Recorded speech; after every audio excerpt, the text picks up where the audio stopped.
Hello and welcome to the Power of Podcasting. And today we have a very special episode. Recently, I just ran a 5-day Get Started Podcasting Challenge, and we had some great results from all the people who participated, including several who were able to record their very first podcast episode. So I actually wanted to release it here for you, all of the podcast listeners out there, and actually help you go through this challenge and get started with your very own podcast. Now, if you want to get all of the worksheets that go with each day of the challenge, to actually go through the challenge, all 5 videos in order, in sequence, then simply head on over to podcastingchallenge.com where you can sign up and go through the challenge, including getting all of those resources. But in today's episode, we're going to actually dive into some of that training from the challenge. So good luck with the challenge, and hopefully I get to hear from you about your amazing results. So let's dive on in. Hello and welcome to day 4 of the podcasting challenge. Now it is time for an exciting and sometimes nerve-wracking moment. It is time to actually go out and record your very first episode. But before we do, let's do a quick recap of where we are so far. You've come in and you created a solid foundation for your podcasting business. You went through and figured out what equipment is going to work best for you, and you figured out how you can stand out with your branding and your artwork and imagery around your podcast. So now it is time to actually dive in there and create that very first episode, to actually go out and record your podcast episode. And really, this is all about getting started and actually making sure to take that leap. This is sometimes where we can often see people hesitate because they might be a little nervous, might be a little scared, but actually putting their voice out there into the podcasting world, into the world in general, and feeling maybe a little judged by people by doing that. I know I definitely let some of this hold me back with podcasting, with Facebook Lives, with just being on video in general. But it's important that you actually take that first step and start really just kind of building that momentum and building that confidence, because really the more you podcast, the more you record, the more comfortable you're going to be, the more confident you're going to be in your message, in just getting in front of that microphone and really delivering that message out to the world. So I want to quick break down the 3 main elements of recording, and that's going to be the pre-recording, the recording, and then after recording. And we're going to really talk about these 3 elements and kind of help you get set up to actually record your very first episode. So now when we talk about the prep work before recording, really what I want you to do is, first of all, sit down and plan what the content is going to be, what you're actually going to talk about. Go through and actually outline each of your podcast episodes. I really recommend you actually go and do that, not to the point where you're actually writing out scripts or anything. I want you to actually go through and outline your podcast. I actually still do that for everything. For this video, I have recorded or outline out there, just a very quick one that I can kind of run through. And I like to do this for Facebook Lives, for podcast recordings, for videos, for everything, just because it helps you stay on track and make sure you cover the points that you need to cover and just not feel lost and extra nervous. It helps get some of those nerves, push past some of those nerves, because to be honest, if you are not used to be in front of a camera, not used to be in front of a microphone, simply those nerves that if you're unsure about what you're actually going to be talking about, that can be enough to hold you back, to keep you from hitting that record button. Plus, if you don't have that plan, don't have that kind of track to run on, you can ramble, you can go off on little tangents. I even tend to do that sometimes, even with that outline and that track to kind of run on. So we want to make sure that you have some sort of outline to actually follow. And in the worksheet, along with this today's challenge, I'm going to actually include a couple different templates that I use for solo episodes. But when we're talking about your very first episode, your initial episode for your podcast, there are a few things that I really want you to cover. This is going to be kind of a unique one compared to some of the other episodes. You want to really talk about who you are.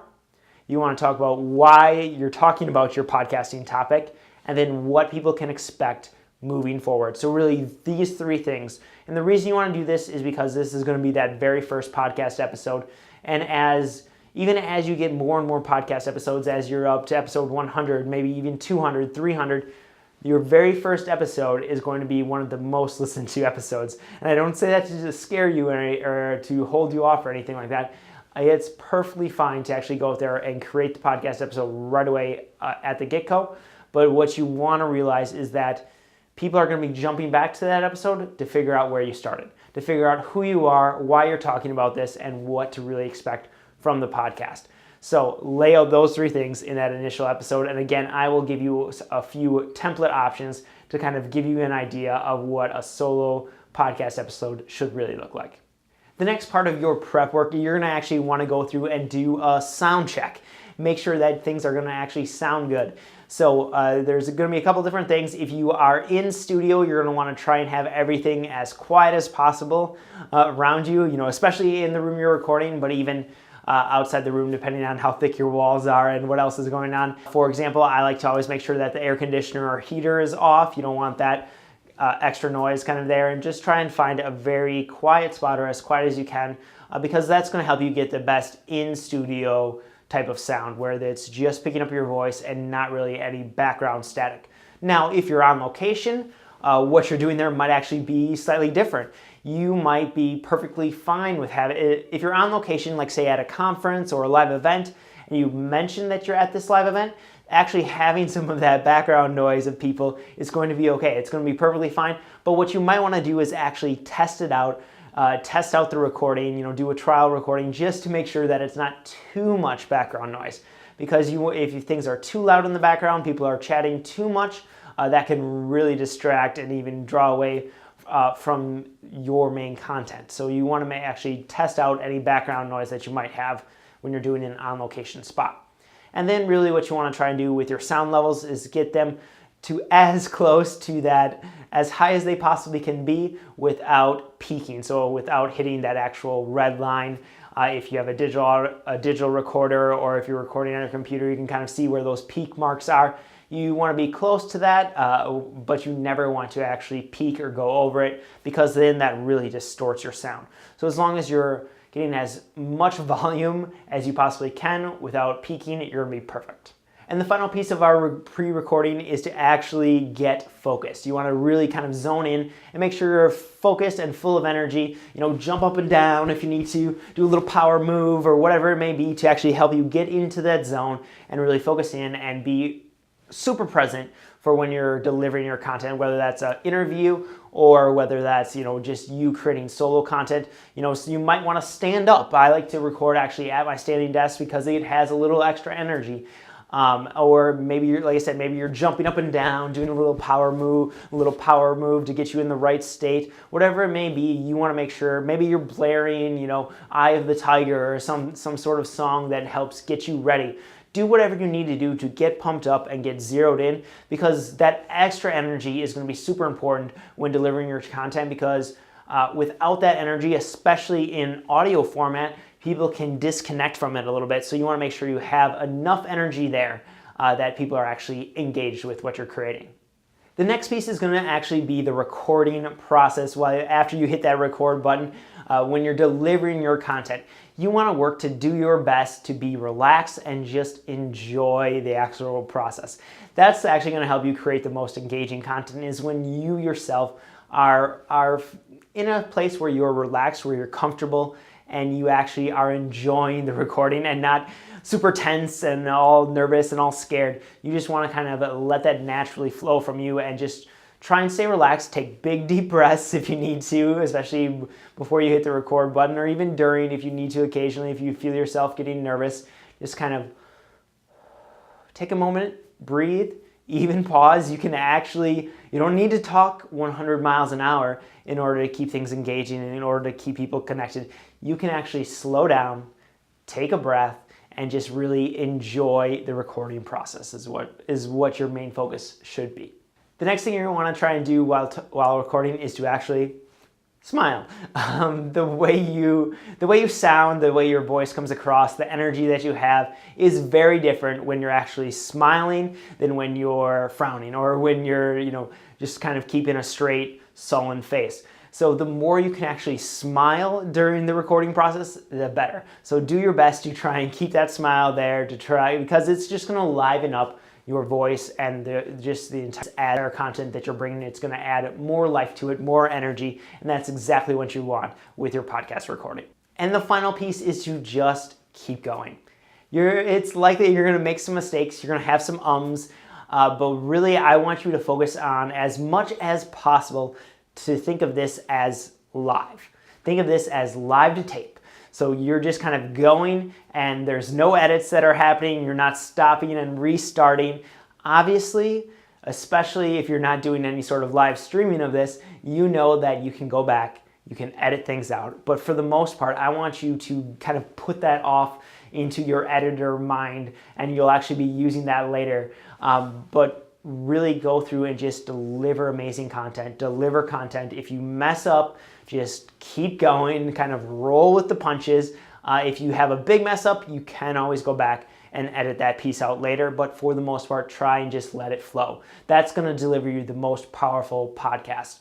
Because really, podcasts are a little more casual, a little more unprofessional, not necessarily unprofessional, but a little more unpolished. People aren't necessarily, the better podcasts aren't going through and actually, the podcasts that really connect with people aren't podcasts where the producer went back through and edited out every single People want to see the human side of you. And humans, when they naturally talk, they say they say they have pauses, they stumble, they stutter.